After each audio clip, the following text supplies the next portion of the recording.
Good afternoon, everyone, and welcome to the Post-COVID-19 Policy Responses to Support Recovery panel discussion today.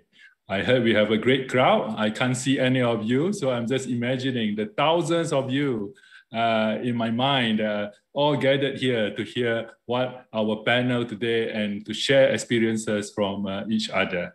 As we all know, the COVID-19 has been with us for more than a year now. I think the countries, ADB, we have done all we can to stop the spread of the virus, and to a certain extent, we have done well. We also have supported the livelihood of the vulnerable and people who have been badly affected by the COVID-19 pandemic. Today, what we are going to do is we are going to think of how can we develop policies. What are the kind of policies we need to implement as we move towards the economic recovery stage of the pandemic? With the COVID-19 spread more or less under control, with the vaccine being rolled out, now could be a good time for us to put our minds together and discuss what are the things that we could do to support the recovery, the process, as we get our economy growth back on track, and as we look forward to a return to normal economic growth path. So before we head to our panel discussion, I forgot. Perhaps I should also introduce myself first. I was so excited about the event, I forgot to tell you what I am. I'll be the moderator for the panel discussion today. I'm currently working as a principal economist at the Southeast Asia Department, where basically I do works on economics and policy research. Before joining ADB, I worked for the UNIDO, the United Nations Industrial Development Organization, and I also had a stint with the Central Bank of Malaysia. So just a little bit about myself. But before we, get on to our panel discussion, maybe we'll just elaborate what are the objectives of the session today, right? So again, as I mentioned, we have spent the better part of last year grappling with the impact of the COVID-19. What we are trying to do is that we have to start thinking now, how are we going to support this recovery? So, we need to inspire the governments into action. We want to share best practices. We are not the only one thinking. We started thinking about this, and if you all have been following, we have issued policy briefs, setting out some of our policy recommendation, which we can discuss more later. And then sort of also try to find ideas how we can better work together, right? Both the government and private sector to get us along with the recovery. Now, I know we have all you participants out there. We have put together a excellent and distinguished set of panelists who can discuss this issue. But we also want to hear from you, right? So how do we do that? So what I've created, we have created a poll. So you can find a link to the poll in the chat box, and you click on that link. Please answer the poll. We'll let you take some time because what we are planning to do is we're going to leave the poll open, and then we're going to listen for our panelists. And then we'll come back and then to see what are your thoughts and views about the question that we have put together here. So I hope that you all can see the poll questions. It's a bit tough here because we can't see the reaction of you participants, but we'll leave it there on the chat box, and hopefully that you can click on it so that we can also use it for our when we start our open question and answer session later. So okay, now we'll turn on to our panelists. Each panelist will be given 15 minutes to share their views.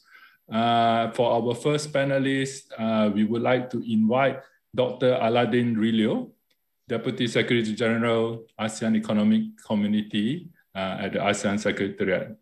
Dr. Rillo, of course, has extensive experience working on regional issues, on regional cooperation and integration. We would like to hear from him about sort of what are the works that the ASEAN has been doing to respond to the pandemic and preparing the ASEAN Comprehensive Recovery Framework. So that would be, I think, what we would be excited to hear from Dr. Rillo. So may I invite Dr. Rillo to give his, share his thoughts and views? Okay, thank you so much, Bernard, for the kind introduction, and good afternoon to all colleagues. It is indeed my pleasure to be part of this event on post-COVID-19 policy responses to support the recovery. And let me also take this opportunity to thank ADB for organizing this event on a very timely and important topic on economic recovery from this pandemic, and also for inviting the ASEAN Secretariat, myself, to be part of this event. I would like to frame my remarks or interventions by providing you some regional perspectives of post-pandemic recovery in Southeast Asia, particularly in the context of ASEAN. I think more than a year since the COVID-19 pandemic crisis, it's almost more than a year that we have this crisis. I think new waves and variants of the virus continue to pose significant challenges to many countries in the region. The way we look at it, although economic contraction in the region seems to have bottomed out in the second quarter of last year, and also while social disruptions also seem to have gradually eased, I think we also recognize that the impacts of the pandemic continue to remain adverse and also very significant. For example, if you look at the evidence or the data or the impact of this pandemic, we know that last year, ASEAN contracted for the first time in 21 years. And the estimate is that the region contracted by around 3.3%. And also we noted that there are significant declines in output in some countries, including the Philippines, Thailand, and Singapore. In terms of sectoral impact, obviously the tourism sector was hardest hit by this pandemic. I think when you look at the figures, again, they are telling us the extent of this impact. Last year, it was estimated that tourism receipts in ASEAN declined by around 50 to 70%. In fact, when we look at the figures in the first half of last year, international tourism arrivals in ASEAN declined by 70%. And I think the same can be said about the impact on the aviation sector. There are definitely significant losses in the aviation sector in the region.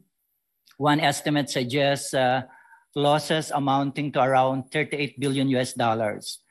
And obviously that also translated into significant losses in terms of jobs in this sector. Similarly, when we look at the impact of this pandemic on our FDI and trade in the region, between January and September last year, total FDI inflows in ASEAN sharply contracted by around 33% to around $82 billion compared to $123 billion during the same period in 2019. Similarly, when we look at the impact on our trade volume, trade in ASEAN contracted by around 7.4% from January to September last year. And that is in contrast to what we had in a year before during the same period. Okay, total trade declined to $1.9 trillion for the first 3 quarters last year, compared to $2.1 trillion during the same period. So obviously, looking at these numbers, there's no doubt that this is a pandemic, this is a crisis like no other. And therefore, the ability of ASEAN to mitigate the socioeconomic impacts of this pandemic is definitely very crucial. I think despite the uncertainty or the continued uncertainty from this virus, we expect the region to recover this year. And I think this is something to do with the fact that the level of confidence has been increasingly restored. and mainly due to the vaccine approvals in recent months, as well as the rollout of vaccination programs across countries in the region, and of course, the continued implementation of policy support. I think one estimate from ADB suggests that the region will grow by around 5.2% this year. And that growth momentum is expected to continue next year to 6.5%. Obviously, the recovery in ASEAN is also influenced a lot by the expected pick-up in global economic growth. IMF is looking at now at 5.5% in terms of global economic growth, as well as expansion in global trade volume to around, I think, by 8.1%, okay, compared to around 9% contraction last year. I think all of this again suggests or augur well for the region to do better this year compared to last year. But I think despite all these good numbers, I always believe that the strength of recovery in ASEAN from this pandemic crisis will vary significantly across countries in the region. And in my view, there are three important reasons why that is the case. I think one reason is on the access to medical interventions such as vaccines and other intensified measures that, in my view, will also affect the containment efforts of this virus. Again, also, I believe that renewed lockdowns as well as these logistical problems in the rollout of vaccination programs will also impact on the ability of the region to grow much, particularly in the first half of this year. That's why, in my view, it is indeed very important that countries in ASEAN continue to make the containment of the virus as their number one priority for this year. Secondly, the effectiveness of policy support, in my view, needs to be further strengthened. I'm sure you will all agree with me that there's still a room for more policy support in the area of health and economic policies in order to limit the damage that was created from the severe economic contraction last year, and also to make sure that we're able to have a more sustainable recovery moving forward. For example, in terms of fiscal policy, I think there's still a need for additional fiscal policy support in order to boost economic activity, particularly in terms of facilitating the structural adjustments in consumption and investments that, for me, are quite crucial, to facilitate the economic recovery. In addition to that, my view is that I also believe that financial conditions through accommodative monetary policy need to be maintained, wherein central banks and monetary authorities in the region should continue to maintain the current policy rate setting, until the recovery is finally put in place. Finally, I think one important factor that will also impact on the recovery in ASEAN is the extent of regional cooperation in the region. I think ASEAN has been quite lucky and that the region has been able to respond decisively and timely last year to mitigate the socioeconomic impacts of this pandemic. And this is, I think, very much evident on the political commitment, the strong political commitment across countries in ASEAN. And also, this is evident on the number of initiatives that we have implemented or we have developed last year. This would include, for example, the establishment of the ASEAN COVID-19 Response Fund and the Regional Reserve of Medical Supplies, as well as the development of this strategic framework on public health emergencies that would enable ASEAN to deal effectively with future pandemics and health emergencies. With regard to the ASEAN Response Fund, it is already operational. The fund is already up and running. We already got support from our member countries as well as from our dialogue partners. Right now, the fund is the amount in the fund is around $16 million, but I expect that amount to continue to increase in the coming months. Similarly, the regional reserve of medical supplies is already in place. We already got the support from Thailand and Vietnam, who are very generous enough to provide additional supplies, okay, to be put in these reserves. But perhaps, in my view, the most important response to the pandemic in the region is the development of the ASEAN Comprehensive Recovery Framework and the implementation plan. The ACRF is definitely our exit strategy, our consolidated exit strategy from this pandemic. It consists of 5 broad strategies that would help us facilitate the recovery. These broad strategies include enhancing health systems, strengthening our market integration, as well as the human security. And at the same time, we have in the recovery framework some strategies that would allow the region to develop more in the long term. So here we're talking about the importance of digitalization as well as the need to address or advance sustainable development. I think this year is particularly crucial for ASEAN in the sense that this is the first time that we are actually implementing the recovery plan, as well as the other recovery initiatives that we have developed last year. For example, this include the Regional Action Plan on strengthening supply chain resilience, the Memorandum of Understanding on streamlining non-tariff measures on essential goods. And another important initiative is the implementation of the ASEAN Travel Corridor Arrangement. So all of these, in my view, are very important if ASEAN is to be able to sustain the recovery this year. But also in my view, I think one very important strategy here for the long-term resilience of the region or the recovery in the region is our commitment to accelerate digital transformation in the region. I'm sure you will agree with me that evidence suggests that during this pandemic, the role of digital technologies, for example, in terms of online shopping or remote working and also accelerating vaccine, has actually enabled ASEAN countries to reach out to new markets and at the same time unleash productivity improvements in the way people interact with each other and in the way businesses are being operated. So I think this will definitely assist the region moving forward. In fact, there is evidence that suggests that last year, e-commerce activity has actually increased significantly across countries in ASEAN, with significant increases in revenue growth in Indonesia, Singapore, and Vietnam.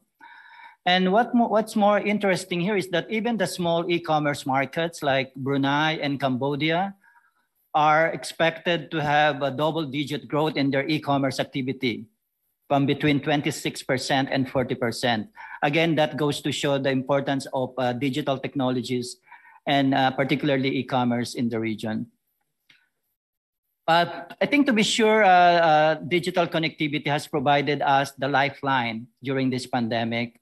And I think moving forward, this would really help the recovery in the region.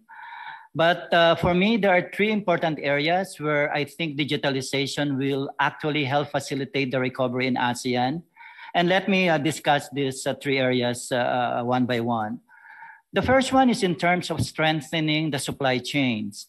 I think one possibility here is for countries to invest in digital technologies like artificial intelligence or big data to be able to map out and monitor the supply chain networks. I think that is very crucial to be able to identify the disruption and potential risk on the supply chain.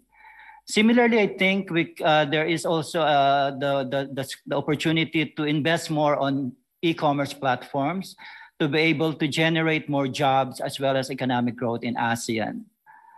Secondly, I think it is also important for the region to work towards the development of regional regulatory frameworks that would help establish and support the digital ecosystem in ASEAN. And I think here we already have the e-commerce agreement that was signed in 2018. I'm hoping that this will be finally ratified this year, as well as the other initiatives, including the recent ASEAN Digital Master Plan 2025 that our ministers adopted last month. Finally, I think in addition to investing on digital infrastructure and innovation, now it's the time for ASEAN to actually look at the other aspects of the digital economy, particularly those that are related to skills development, data governance, as well as cybersecurity. When you look at the ASEAN Comprehensive Recovery Framework, we have actually identified a number of initiatives that would support the recovery moving forward. This would include, for example, the need to leverage on digital technologies to enhance supply chain resilience. We're also looking at the importance of digital upskilling for our small enterprises. At the same time, we're looking at the way to enhance e-governance, how we can further encourage innovative startups in the region, as well as to strengthen data governance and cybersecurity. These are actually not new initiatives in ASEAN, but I think there is an imperative right now for the region to work together towards addressing these issues, not only to enhance digital connectivity, but also to make sure that we're able to create a more balanced digital economy. So in closing, let me just emphasize again that ASEAN is committed to emerge strong and resilient from this pandemic. But we also recognize that the path to recovery is still a long one. It requires not only the support of governments across the region, but obviously we need the support of all the different stakeholders to be able to make sure that our efforts are more holistic and coordinated in addressing all the different impacts of this pandemic. Obviously, the need to address digitalization is crucial here, but I look at digitalization not only as a short-term solution for this current recovery, but I think this is also the way forward for ASEAN to achieve a more resilient and inclusive recovery moving forward.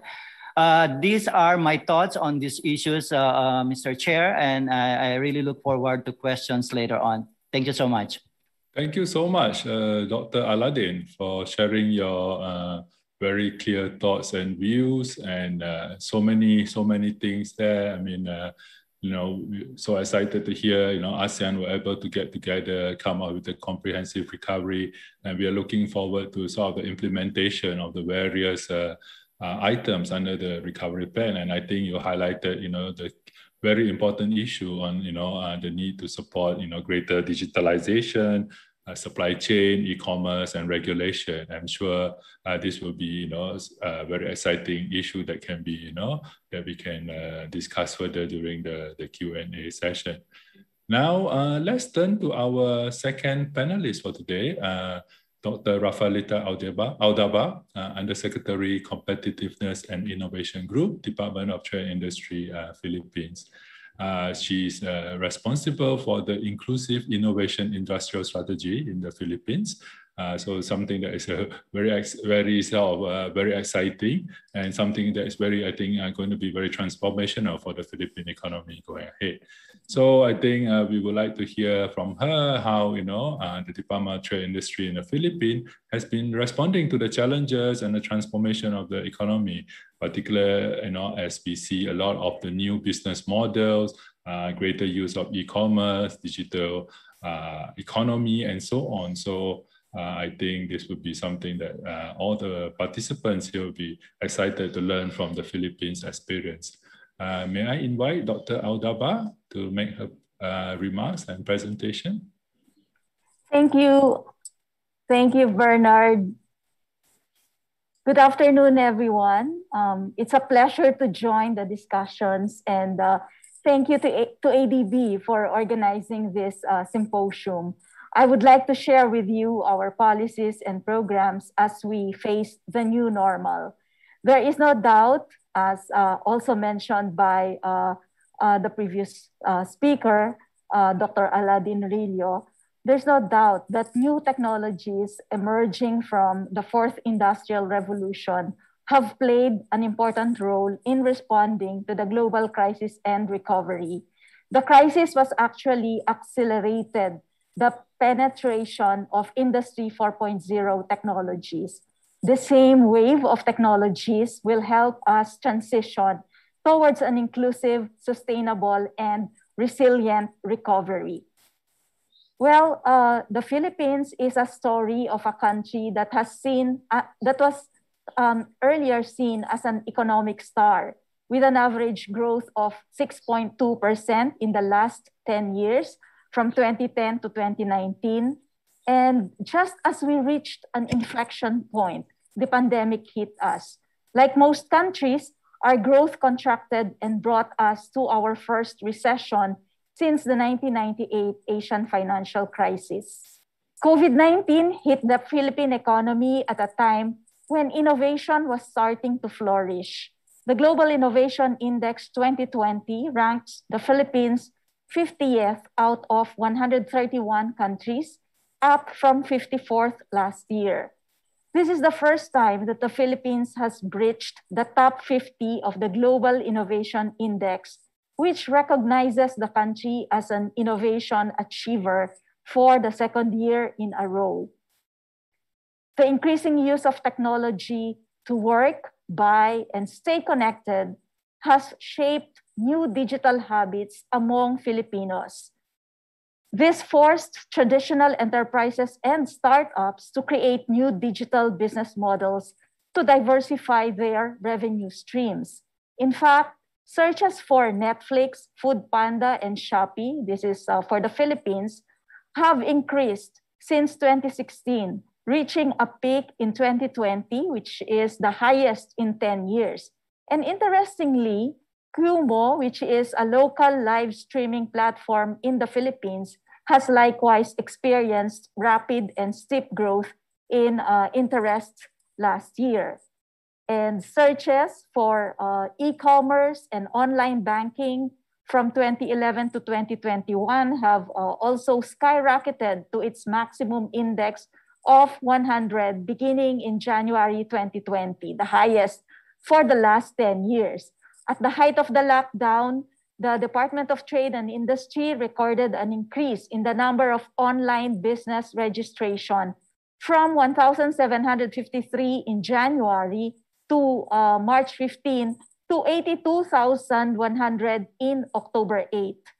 A survey conducted by the Global Web shows that 48% of Filipinos plan to do more online shopping after the pandemic is over. The pandemic has led to the shift from cash payments to digital payments.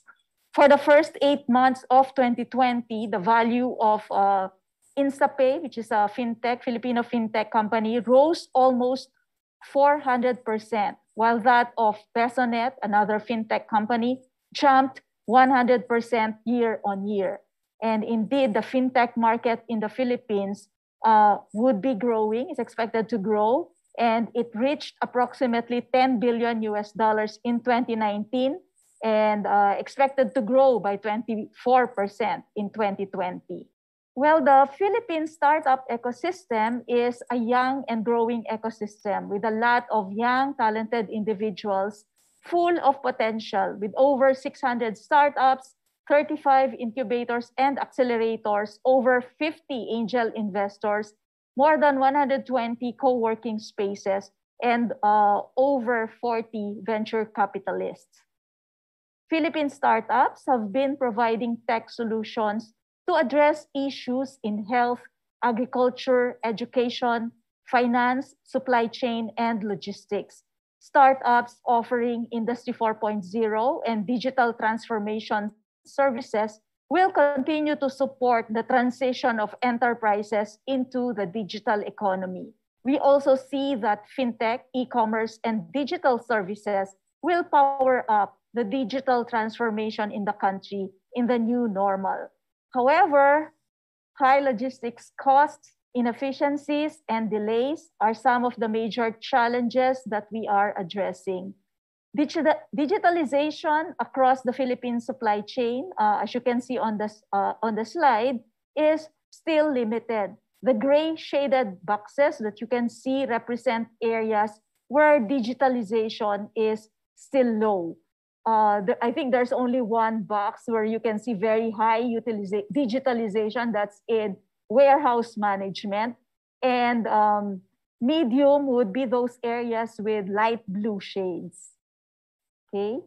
And we also recently conducted a survey on technology utilization of manufacturing companies. And our results showed that 79% of the respondents have very low to low technology utilization. So most of these companies, which would fall under very low to low technology utilization, and many of which are small and medium enterprises.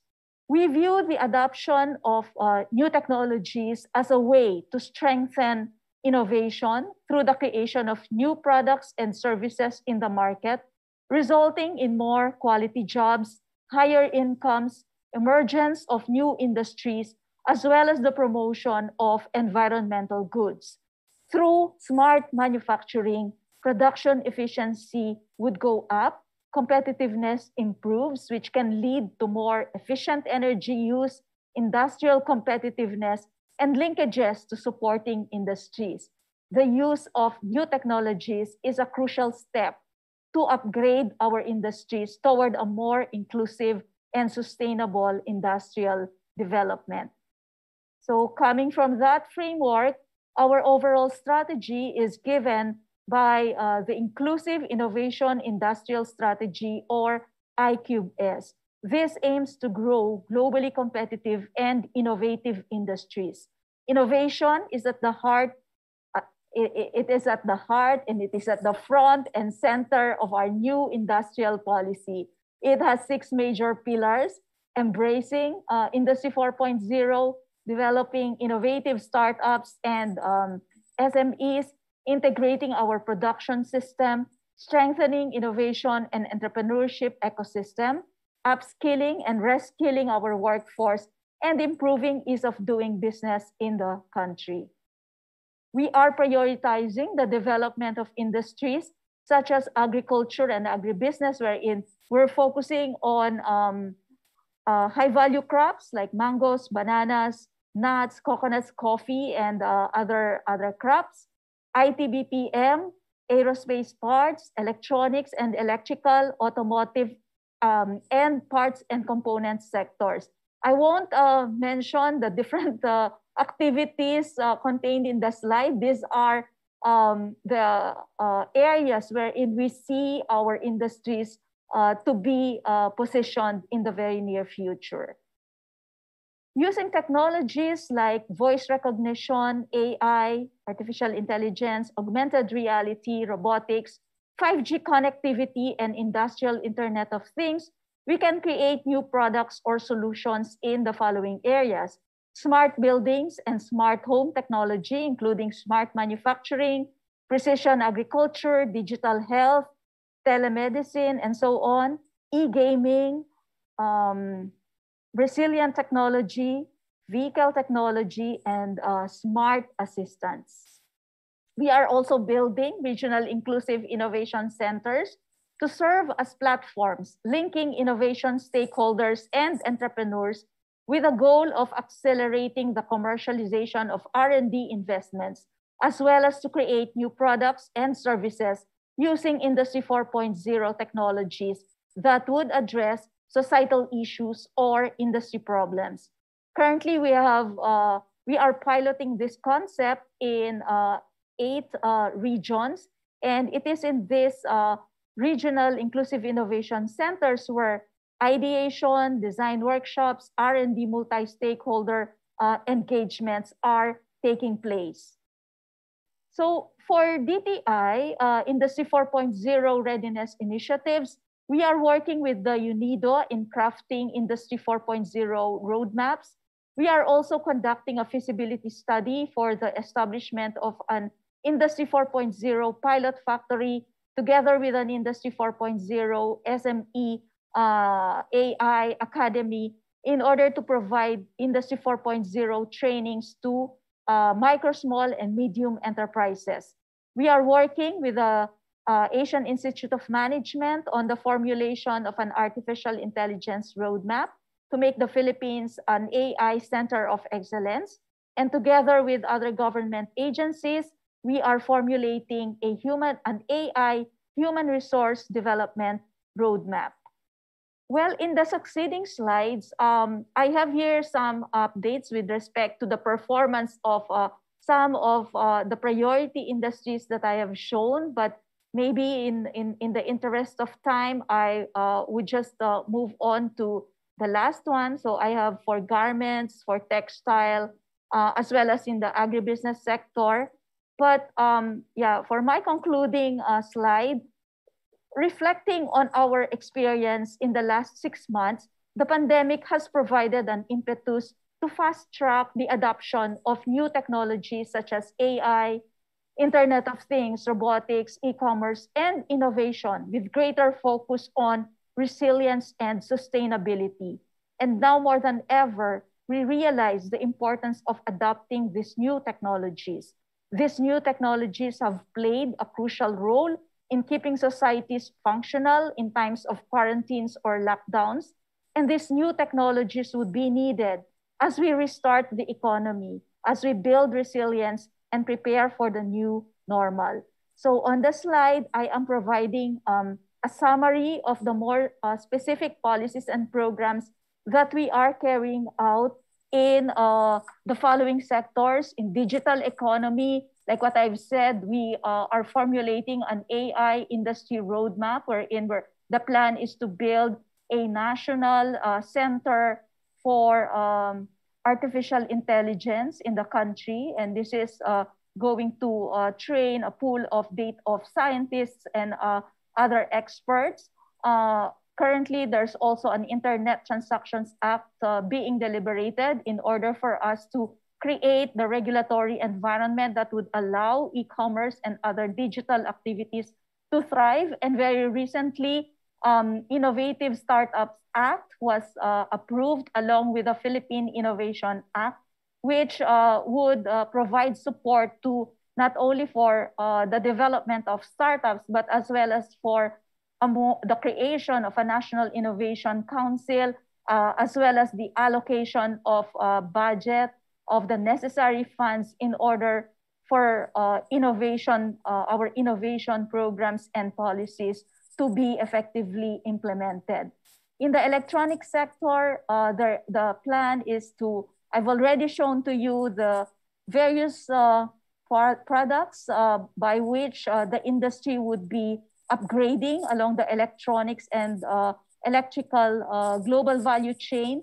So we are preparing more intensive investment promotion that would upgrade our electronics global value chain.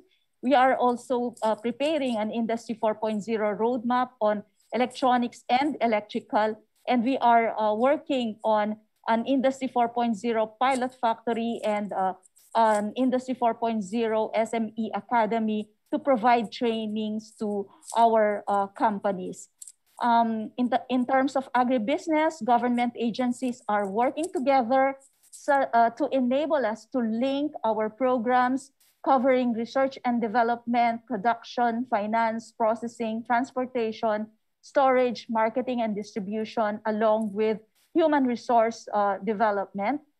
And in textiles and garments, we are addressing supply chain gaps. We are integrating the textile, garment, and fashion industries, as well as strengthening the linkages to make our supply chains more resilient. And of course, for all of these industries, the horizontal policies and programs are geared towards building the digital infrastructure, addressing regulatory constraints, limiting competition in telecommunications and logistics, focusing our efforts towards more skills development and digital trainings in order to upskill and reskill our workforce. We are also strengthening the collaboration between government, academe, industry, and other stakeholders as we carry out all these plans.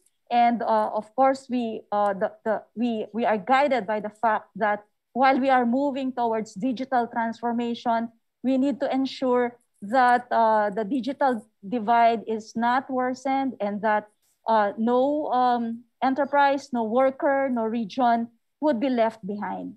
I think I'm going to stop there. Thank you very much, Bernard. Back to you.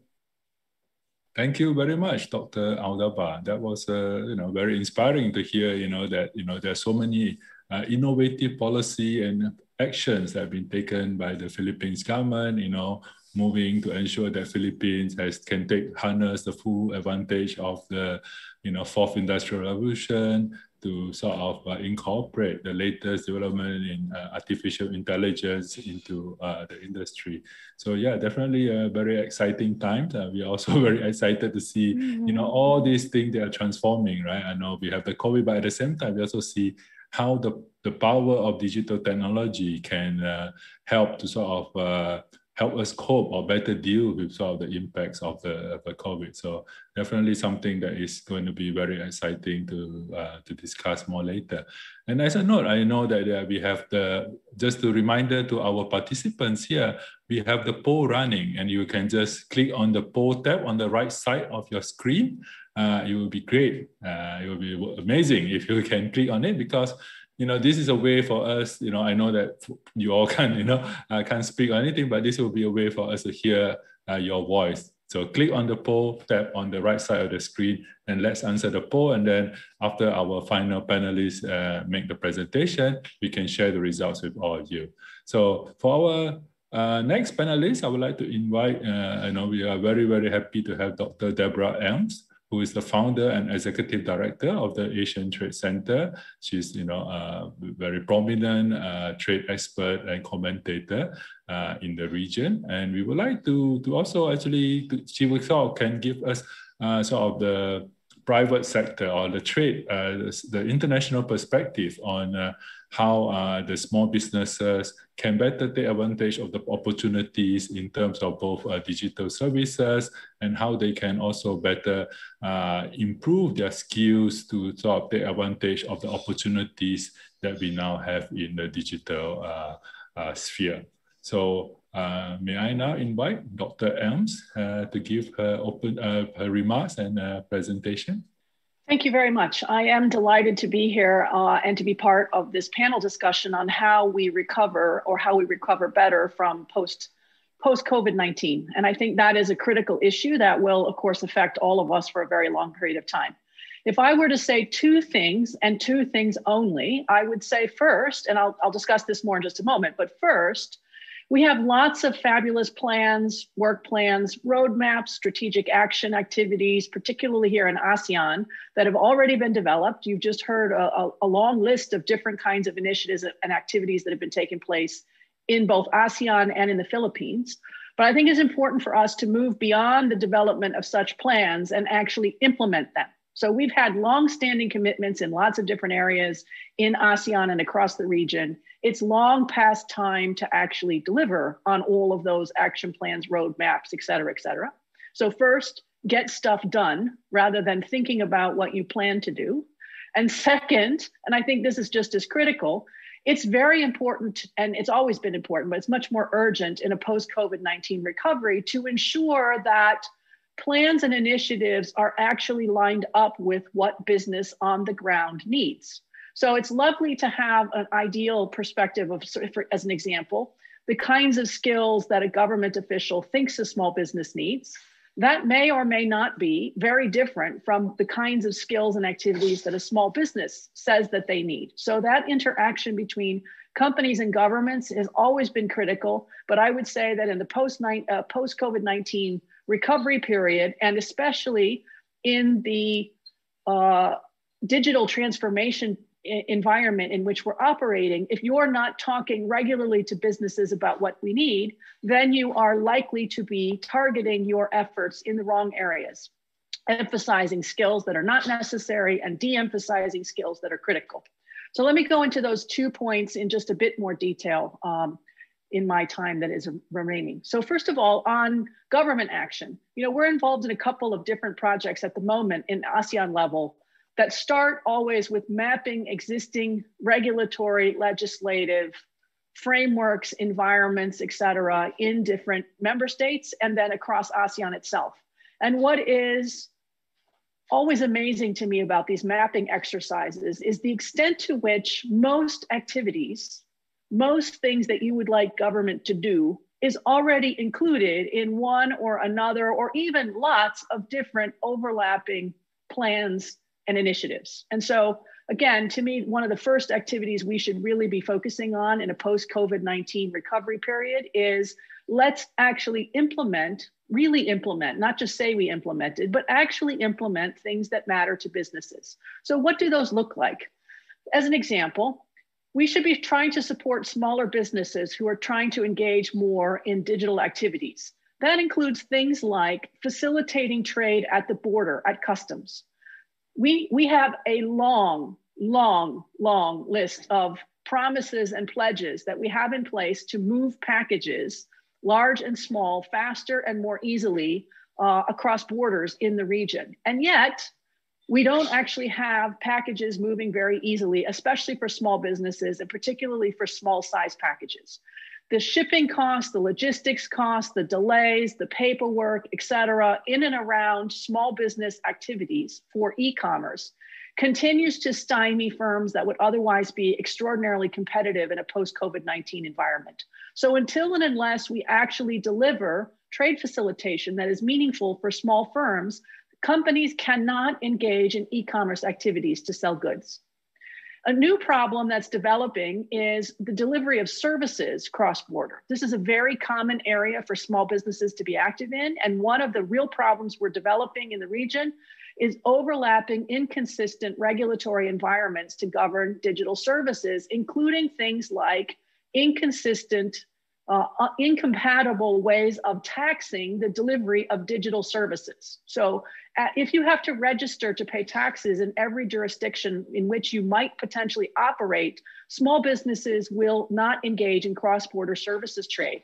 And that is a huge loss because for all of the countries in Asia, are small business heavy.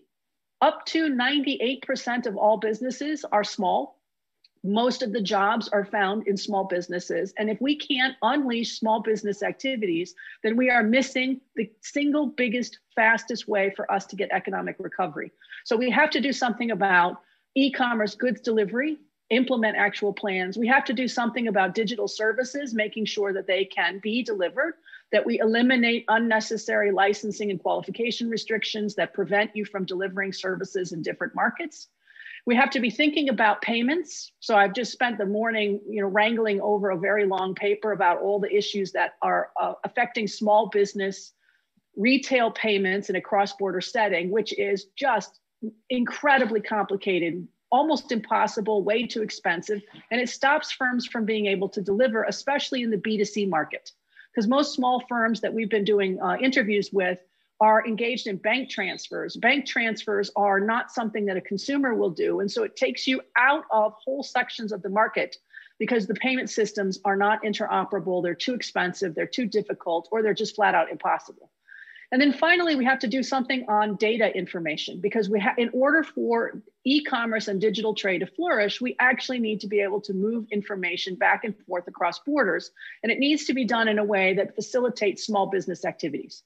So there's a number of existing commitments that need to be implemented by government officials. There are a number of new regulatory policies that need to be at least consistent between jurisdictions in order for us to reduce the kinds of barriers that businesses, and especially small businesses, actually face on the ground doing business every day. So getting the regulatory landscape right to support small businesses is absolutely critical. And the only way that you will know what that is to actually talk to small businesses and get on the phone and have communication with them to find out what is it that they're trying to do, how do they do what they're currently doing, and what are the obstacles to doing things more efficiently, more effectively, faster, and for them to be able to grow. Because we really don't want our small businesses, especially the micro and small businesses, to be trapped in the small and micro categories forever. We would really like our small businesses to grow and flourish. And that brings me to this last point, which I will make about digital skills. There's a lot of focus right now on developing MSME skills. I think that's fantastic. We've been running a couple of different pilot projects ourselves with our Small Business Coalition to figure out what are the skills that small businesses actually need. And it turns out, at least from the ones that we've been talking to, that what they actually need and want is not necessarily what people imagine. So they don't need help coding. They don't need help with very sophisticated website development usually. What they actually need is, courses on how do I use my mobile to take better photographs of my goods. Because if I don't have a decent photograph, no one will go to my site, which doesn't have to be a website. It could be my Instagram post. They won't click on it. They won't buy from me. And so simple things like, how do you take better digital photographs? How do you manage digital marketing in whatever platform or format you want? How do you work better with platforms of all different kinds to sell goods, to sell services, to get payments dealt with, to manage cloud, all those kinds of things? How do you work with platforms? How do you handle logistics? So if you want to ship something, what are the best ways that you can do that?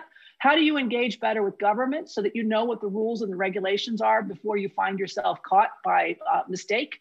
So there's a whole lot of skills that companies need that doesn't have to be sophisticated coding, very long-term kinds of skills courses. It can be quite simple. It can be an hour on how do I take better digital photographs of my products? How do I get better packaging of my products? Those are not necessarily, you know, multi-university type courses, but they can be done quite simply in different settings. And so those, I think, are the kinds of skills that companies need. And then the last point that I will make, which I can't emphasize enough, especially for some markets in the region, is connectivity is key. And connectivity doesn't have to be broadband on a desktop computer, but critically, you must have mobile connections that have to be affordable and accessible. I mean, some of our small businesses are literally climbing up coconut trees on a clear day in order to get better access to the kinds of courses that we're delivering for them. This is not sustainable. You cannot grow a small business if it relies on your ability to hang on to a coconut tree to get digital internet access to participate in the most important part of the global economy. And so while it's useful to have skills, we also need to remember that access is vitally important, especially for encouraging women and rural businesses who are located usually where the access tends to be the worst, to get into the digital economy. And the last statement that I will make is just to say, the whole promise of digital is that a firm can start from anywhere, from your kitchen table, from your front porch, wherever, and become a micro multinational, that you can find customers for your goods and services. You can find suppliers that you need to develop those goods and services from anywhere in the world and deliver them anywhere in the world. That promise is steadily being eroded by complicated and overlapping, inconsistent regulatory environments. And if we don't sort that out, we ruin the potential of the micro multinational for the future. And for me, that would be the true tragedy, because if there's anything that we've learned from COVID, it's the importance of getting digital right and being able to deliver the important goods and services that people need anywhere, anytime, from any location. So let me stop there. Thank you very much. Thank you very much, Dr. Elms. Very passionate, call for more support for SMEs. So yeah, this is also a great way for us to move on to our the next part, which is our Q&A. But before we get to our Q&A, we know that we remember that we had a poll earlier, and I hope that the participants have answered the poll. So let's have a look at the results of the poll. And let's see what do people think, what are the transformation that have been that's happening in the region here. So okay, so hold on a second. Okay.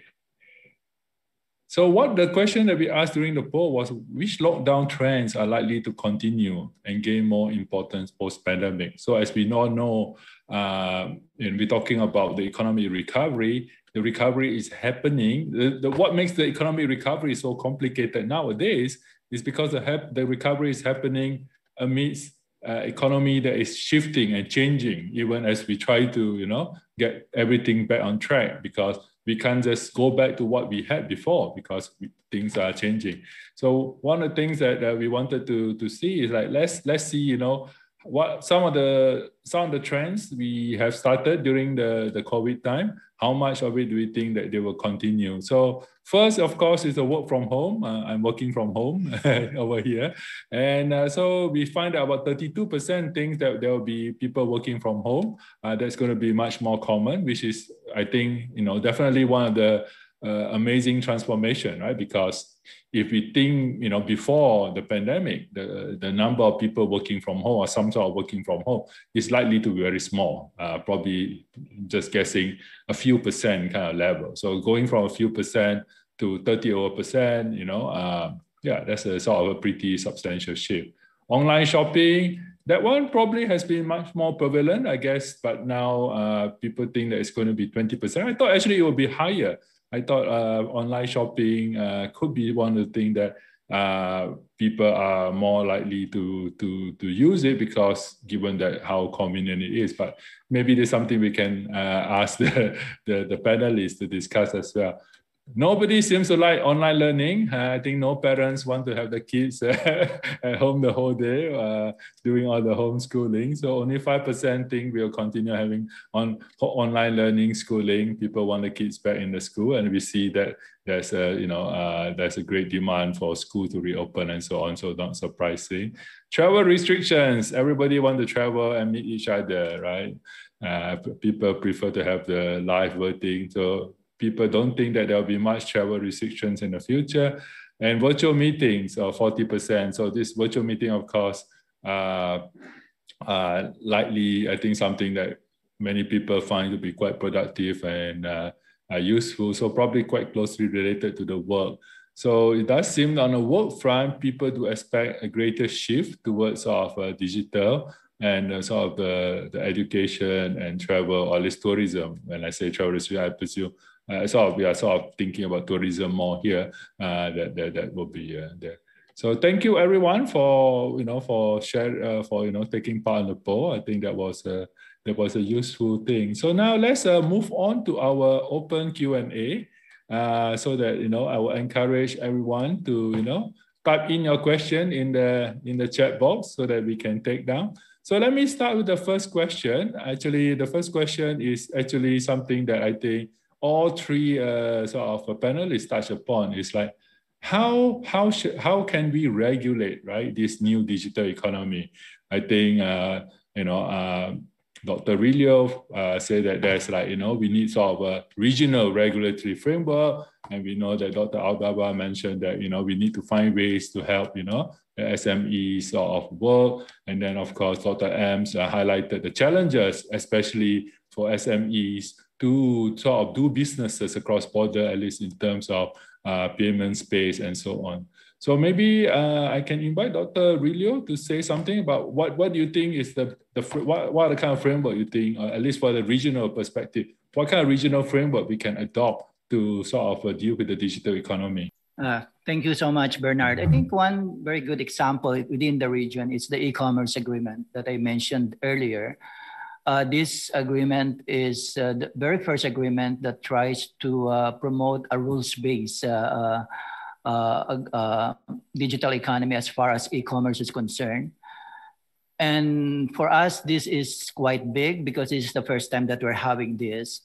But right now, I think the key concern is how to implement it, right? I think Deborah also mentioned about the issue of implementation. Ratification is indeed an important concern in the ASEAN right now. Our economic ministers have actually recognized that 2 weeks ago during their annual retreat. So we're actually looking at how to enhance the entry into force of our different economic agreements to make sure that all these agreements are get implemented. In the area of digital economy, again, we're also looking at how we can further harmonize digital standards in the region to make sure that our market players in the region are on the same page as far as the issues and standards for the digital economy are concerned. We are also now looking at the possibility of developing a consolidated strategy on the 4IR. And this is one important deliverable this year under the chairmanship of Brunei. We're looking at how, for example, we can promote e-commerce in the region, how we can address different aspects of the digital economy like skills development, and also how we can further strengthen the regulatory framework. For me, this coordinated strategy on the 4IR is an important step for the region to be able to consolidate our efforts on how to deal with the many challenges of the digital economy. We recognize that this is not easy, considering the many challenges of the digital economy, from infrastructure to the soft infrastructure like skills development. But for me, the fact that the region has recognized increasingly the importance of digitalization in terms of coming up with different initiatives is a good step, for us to make sure that that ASEAN is ready to embrace the 4IR and the digital economy. Thank you. Thank you very much, Dr. Rillo.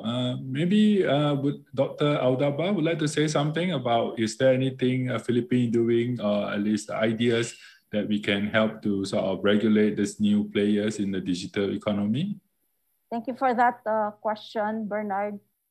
Well, in the Philippines, like what I've said earlier, while there's been a boom in e-commerce activities, particularly last year at the height of the pandemic, and even surveys show that consumers will still continue to do e-commerce, buy from these online platforms in the future. I guess there's been really a lot of confidence and trust that has been established as compared to the year prior to the pandemic. So in that aspect, I think we were able to accelerate online businesses.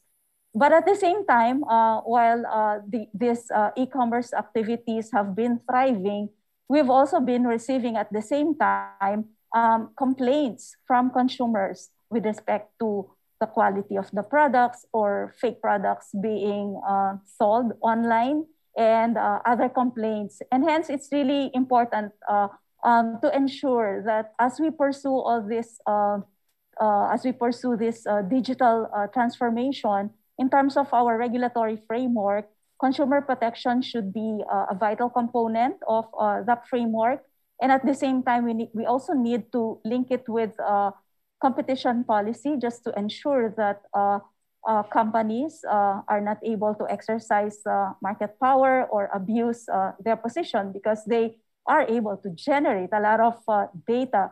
And then, of course, data privacy would also be a part. So these three things, I think, should be part or be vital components of the regulatory framework as to how we would approach the entry of these new business models and these new platforms utilizing these new technologies. Data privacy would be important, consumer protection, and competition policy. Thank you so much, Dr. Aldaba.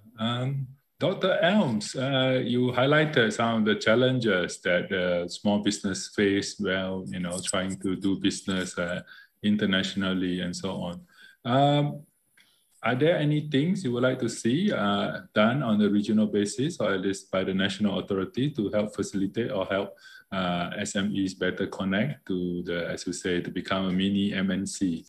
Well, my list of to-dos for government is very long. We've been working on this for a very long period of time, both about how to help small businesses and also how to help digital trade flourish.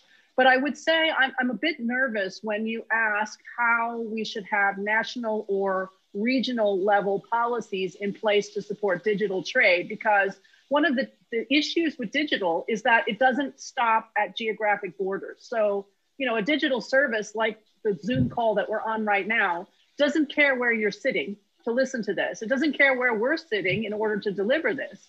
And we need to make sure that the policy frameworks we create allow this kind of activity. In other words, the internet was born global, and it has flourished in part because it started global and we had limited regulation. Now, that is not to say, let me be clear, that I think there should be no regulations or no government oversight of parts of the digital economy. I think that would also be a mistake. It's a mistake for consumers. It's a mistake for companies who like to have certain known rules and guardrails. What they dislike is high levels of risk and uncertainty, policy changes that are very quick and rapid. These are very problematic for companies. So they like to have a regulatory landscape that makes sense.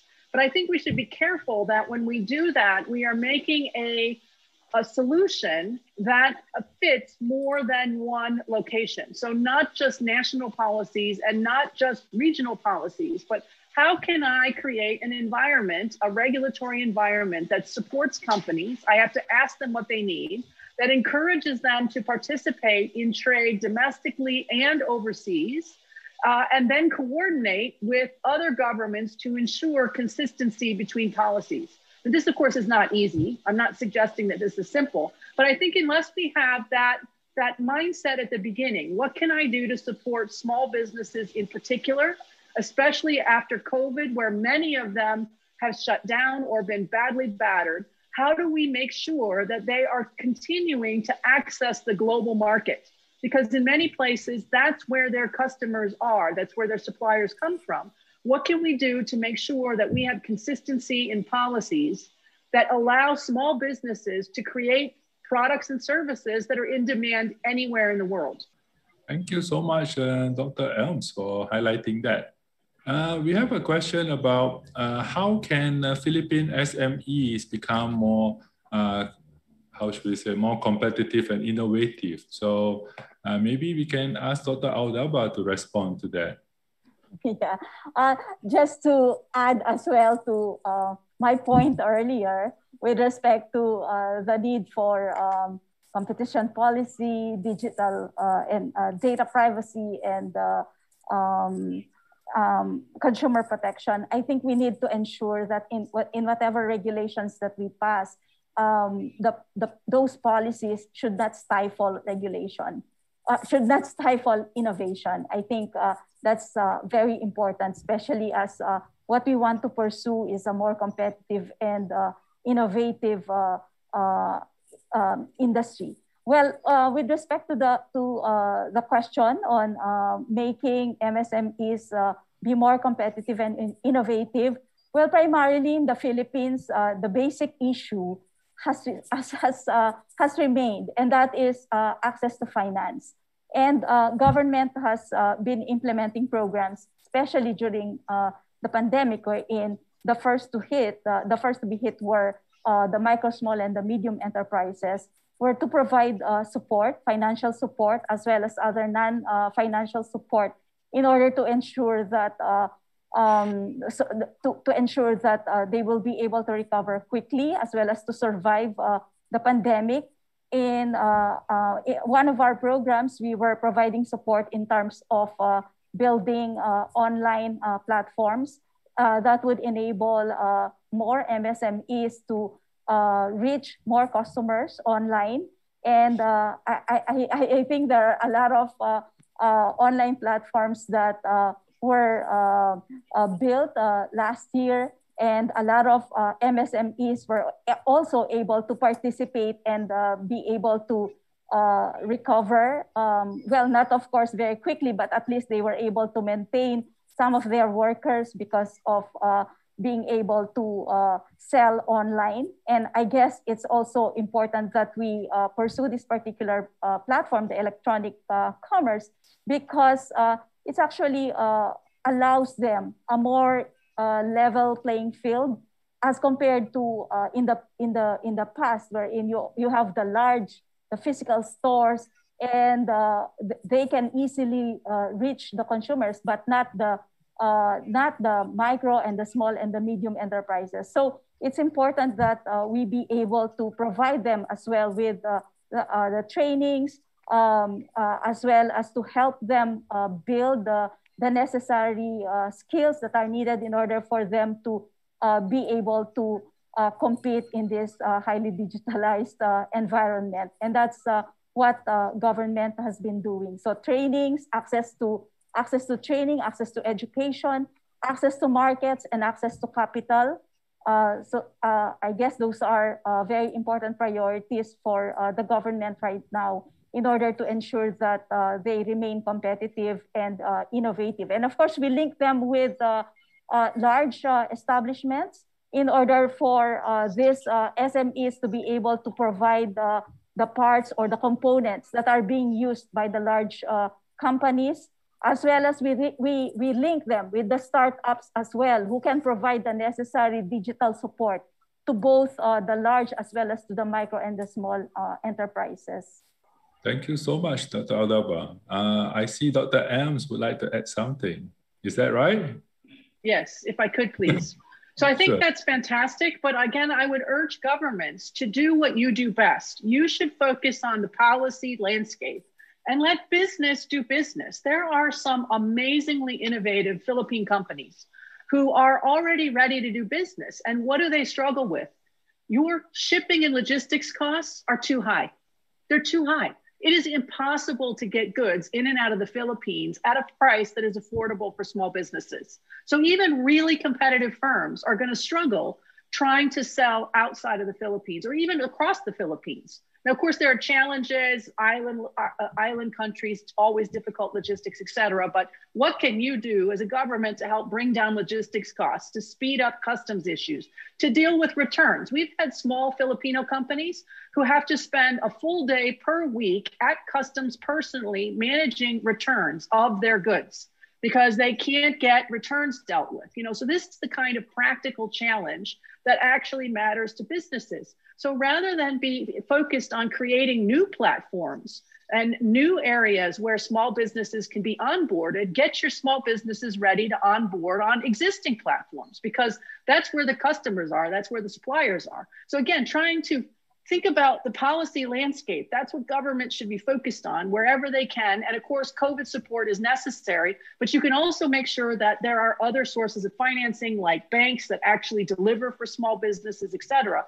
So landscape, key. Business can do business. And I think the Philippines especially has really entrepreneurial people with some great ideas who will be successful if the regulatory and policy settings are helpful for them. Yeah, Bernard, if I may. Sure, please, Dr. Just very quickly, we are, well, of course, we are supporting also the startups that are creating their own marketplaces. But at the same time, the priority is to link them with already existing platforms. So we support everyone actually. Because not everyone can go to Shopee or to Lazada, but then of course there are some other platforms that are being developed. So we try to link everyone in this ecosystem that is emerging. And then with respect to logistics, of course, we fully acknowledge that even in my presentation, I cited that as a big challenge for us, especially as we now face all these new digital technologies. And we are actually supporting, there is already a bill being deliberated at the House that is going to allow more competition, remove the 60-40 rule, wherein our constitution prevents us from allowing a company that would invest in this sector, similar with telecommunications. So these are two really crucial bottlenecks that we're faced with. But hopefully, with the passing of this Public Services Act, we would be able to liberalize the environment and allow the entry of more players that would bring down cost of logistics as well as the cost of internet telecommunications. And well, actually, there are two major players in the telecommunications industry, but now there's a new player that has entered, and it's already piloting its services in the Visayas and the Mindanao area. Thank you. Thank you. Thank you, Bernard. Thank you very much. So maybe you can move slightly to a different area, which is, of course, something that I think also very much in everyone's, at the back of everyone's mind. It's like, okay, we know that we are moving to a more digital economy. We have AI and so on. What does this mean for jobs, right? So that I think is one major concern. Does that mean as we move to a more digital economy, we're going to see, much fewer jobs being created, or even worse, people being laid off from their existing jobs. So maybe I can ask Dr. Rillo if you want to share some views on this and thoughts. Okay, thank you so much, Bernard. On the issue of job creation, I think we all recognize that under the digital transformation, there are definitely jobs that will be becoming redundant, and I think At the same time, there will be more jobs that will be created. I think at the end of the day, I think it will be upsetting. But for me, I always look at digital transformation as something that would create additional productivity improvements, right, in the way businesses operate. And also the fact that it also opens opportunities for people to improve their skills. This will definitely create more opportunities for businesses and as well as people to take advantage of the dynamism of the labor market. In ASEAN, we are actually conscious of the fact that there will be impacts on the labor market, and therefore we are looking at different options on how to improve labor mobility in the region, as well as how to improve skills development among countries in ASEAN. There are already initiatives that try to address those. And when it comes, for example, the need to address the skills gap among the small businesses, that is also one of the priority areas under the SME Strategic Action Plan in ASEAN. We are also partnering with the private sector. For example, the US ASEAN Business Council, where there is this initiative called SME Academy, wherein the goal is to address the critical issue of skills development, particularly among the small businesses. And I think all of these, again, are intended to make sure that at the end of the day, this digital transformation will be beneficial for ASEAN. As I mentioned earlier, the consolidated strategy that we are developing at the moment, one important component of that is how these different digital technologies will impact on society in terms of jobs, in terms of incomes, and so forth. So all of these are taken into account now. But the way I see it, this digital transformation or the ability, for example, to create jobs through digital technologies would require definitely not only having a good regulatory environment, as mentioned earlier by our speakers, but I think it would also require the support of key stakeholders like the private sector. For example, within ASEAN, we're all trying to create the right environment for small businesses to create jobs, for example. But at the end of the day, I think it's up also to the private sector to be able to participate actively with us in ensuring that all these different initiatives on digital connectivity that ASEAN is doing will really create some impacts. That's why part of our initiatives in ASEAN right now is to make sure that what we do in the region is always consistent with the needs of the market. We recognize that this is not a perfect approach by the region, but I think having seen how the region has evolved over the years, I've seen how our engagement with the markets has become more and more robust, if I can say that, because we want to make sure that what we do at the regional level will actually make sense in terms of how all those different initiatives translate to actual results on the ground, including, of course, our efforts towards digitalization. Thank you. Thank you very much, Dr. Rillo. Dr. Aldaba, would you like to say something about how Philippines has been, or how in general, doesn't have to be Philippines, how we can deal with the disruption of the digital economy in terms of job and what are the sort of the ways to help the transition and sort of train workers and adapt to this sort of changing needs and requirements of the new workforce for the future? Yeah, we are actually working together with industries as well as with partners from Singapore in terms of developing our own industry skills development framework, which is currently different from what we have right now, because our skills framework right now is actually being driven more from the workers' perspective, from the workers' point of view, as well as from the more academic side point of view. And what we want to introduce now is really a skills development framework that would involve and would focus more on what industries would be needing in the future, especially now that more and more of these digital skills are being required by many industries. So we would like to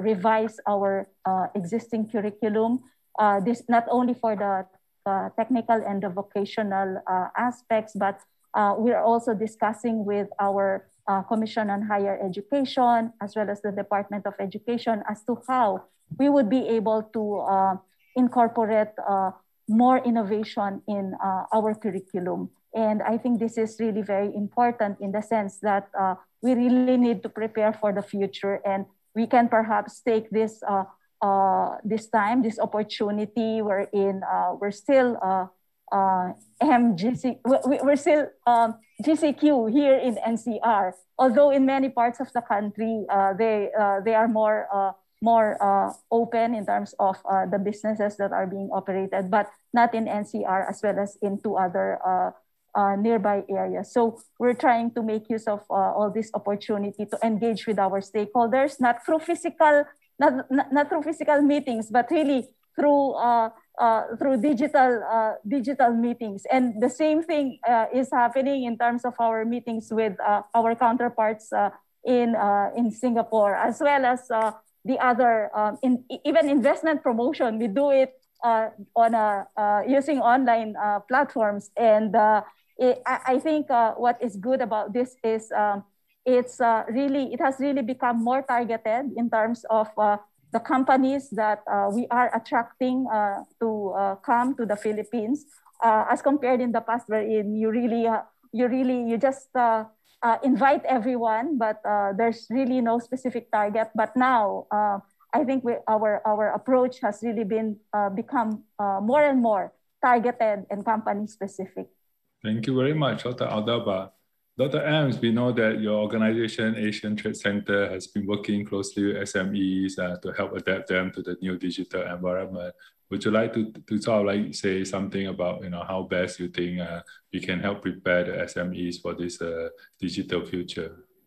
Well, I think that the good news is it's getting easier and easier to develop the skills that you need to be successful. They don't require a university degree, although of course, as a former university professor, I'm not discounting the importance of universities. I'm just saying that for many firms, and even for many company owners and employees in small businesses, the skills that you need are available, or increasingly available, in ways that make it much, much easier for you to participate. And so I think that is the excellent news about the digital revolution that we're in. You don't need to have complicated coding to make a website. There are website companies that exist already for which you pay a small subscription fee, or even free, and you're able to develop and design your own website with very minimal skills in no time.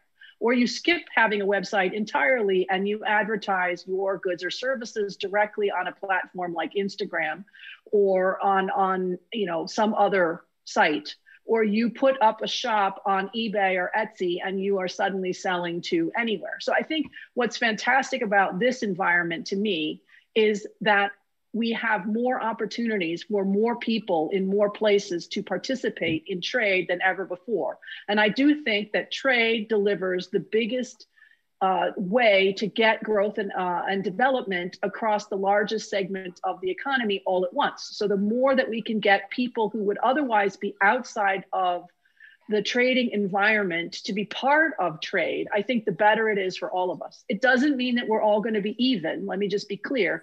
There is no promise in trade that we're all equally going to benefit. But what I think it does do is it gives more opportunities for more people in more places to benefit. And they can only do that, and I realize I'm sounding a bit like a broken record, but I can't help it, if they have the policy environment that works for them and does not do things like impose inconsistent, challenging, complicated tax regimes, as an example, on digital services, which will create real problems for small businesses. So we have to start thinking about policy in the framing of what small businesses need and what small businesses can manage, and then we're going to get better outcomes. Thank you so much, Dr. Elms. We are sort of coming to an end of our session here. We just actually got quite interesting question, so I'll just throw it out as our last question for this session, which is as we all know, the region is aging fast. We are becoming a society of, the proportion of older people is rising fast. So a lot of time when we talk about all this digital transformation, we're talking about the youth and so on. But at the same time, we also need the sort of the older population to be, becoming more, how should we say, familiar and skilled with using all these digital tools. So would anyone like to say something about how can we help with this transition, or how can we sort of encourage more use of, say digital tools among the elderly, because most of the time when people say the young people are like the digital native, right? They grow up with all this. So yeah, so I think Dr. Elms want to say something, yes? Yeah, I think one thing that we're seeing quite clearly in the statistics is that when government moves its own services online, that helps facilitate digital skills among the full population, including among the elderly. And once the elderly become more familiar with working in an online environment to do anything related to the government, to access their tax accounts themselves, or to deal with their pension schemes, or whatever it happens to be, they then become more comfortable with digital in general, and then they can participate in other parts of the economy. So I think one thing that really does help with elderly take up of digital tools is when government drives its own e-government initiatives and then explains those initiatives to their population. Those kinds of skills, the ability to access those kinds of platforms or tools, means that you become more familiar with digital in general, and then that spreads to being able to use more and more of the digital economy. So I think you end up with a happy cycle here where government creates policies and platforms that are digital. Seniors especially get on those platforms. They become more comfortable with those kinds of solutions. And then they're willing to try other areas that are unrelated to government, but nonetheless are critical for future growth and development of the digital economy. Thank you. Thank you so much. Dr. Aldaba or Dr. Rillo would like to say something? Yeah, maybe just briefly, Bernard. I think the pandemic really has forced all of us, including the seniors, to really learn how to use all these digital platforms. I'm seeing a lot of old people now having their own Facebook accounts. I mean, because there was a lockdown, people were staying at home, and so they were really searching for more ways to entertain themselves, and that's why Netflix, you have even Netflix subscription has increased, and including the number of people using Facebook, for instance, as well. Well, mostly Facebook, I would say, for the old people, and hence it somehow maybe because there was no choice but for us to order online, and hence you have to learn how to make use of these online platforms. And it would really be good if there are really sites where people could go. If, for example, you don't know how to use your own phone, how to transfer money using your phone, I think it's really helpful, and especially it has to be in our national language, so as to be able to reach more people, and not only the elderly, but even those young people who really won't be able to understand English. Thank you, Dr. Aldaba. Dr. Rillo. Yes, I think like any other disruptions, this digital transformation, in my view, will always create opportunities. And part of that, of those opportunities is the ability of people to adjust. I think once we create the right environment there, I always think that people will make the necessary adjustment. I fully agree with Deborah that it's up now to countries to create the right environment. Obviously, policy and regulatory environment will be crucial here. But I think in addition to that, we need to create the opportunity for people to know more, right? What this digital transformation is all about. So the ability of governments to reach out to the people, and inform them what these new technologies can offer will be very crucial. I don't think we can talk about here the very high level technical stuff, but I think if we can just teach the people how to, for example, use that very simple phone, for example, to make transactions. I think for me, that will create the kind of transformation and revolution that is actually very important, because at the end of the day, any revolution like the digital transformation of the 4IR will only become meaningful if the people are able to make themselves familiar with it and are able to be affected in the most beneficial way possible. Thank you. Thank you so much. We have now come towards the end of the session. The only thing I would like to say at the end is a huge thank you and a huge appreciation to the panelists for all their sharing their views and their thoughts with us. So I know we are in a virtual environment, but I still would like all of us to give them a big applause and thank them for all the work, in preparing and sharing their sort of thoughts and views. Big thank you to all the participants for all the great questions, and we hope that we have addressed most of them. And finally, of course, a big thank you to all the teams that my team and the team that has been working very hard to make sure this event go ahead smoothly without hitch.